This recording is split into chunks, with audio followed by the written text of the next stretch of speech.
Le numérique, au départ, beaucoup de personnes ont pensé que l'art digital n'était que de la technique et il n'y avait en aucun cas un mode d'expression. Donc moi, depuis 40 ans, j'essaye de montrer que en fait, cet outil permet au même titre que la peinture de créer de l'émotion.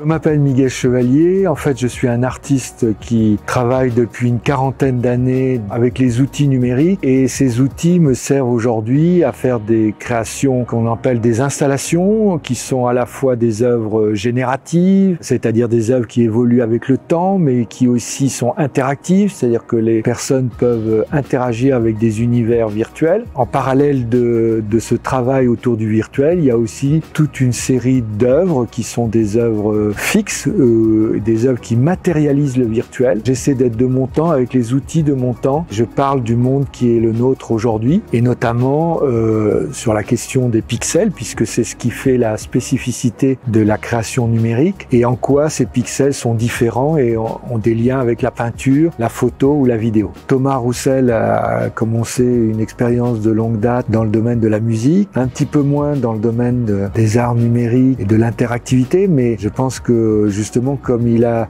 une grande expérience dans ce domaine de la musique, il a voulu aussi faire en sorte qu'on puisse créer une œuvre qui soit en complémentarité et pour créer cette complémentarité, il est venu à l'atelier et on a testé différents sons et différents aspects de sa musique. L'idée c'est de créer une passerelle comme d'autres artistes comme Xenakis qui a créé des passerelles entre l'image et sa musique. Et là c'est la même manière aujourd'hui avec le numérique puisque aujourd'hui les musiciens utilisent aussi de plus en plus ces outils. Souvent même ils l'ont utilisé en amont de l'image. Des artistes comme Boulez et d'autres ont été précurseurs de tout ça. Et donc tout ça pour dire que au fond, ce qui est intéressant dans la musique de Thomas Roussel, c'est qu'elle vient en quelque sorte enrichir la création visuelle. Et il a fait deux installations, deux pièces particulières. Une pour cette œuvre qui s'appelle Cyberespace Data Landscape qui est au premier étage et aussi pour Maillage Cosmique qui est ici. Donc selon qu'on se déplace ici dans l'espace, en fait on va pouvoir modifier en temps réel aussi la musique. C'est ces aspects-là qui vont permettre de créer davantage d'immersivité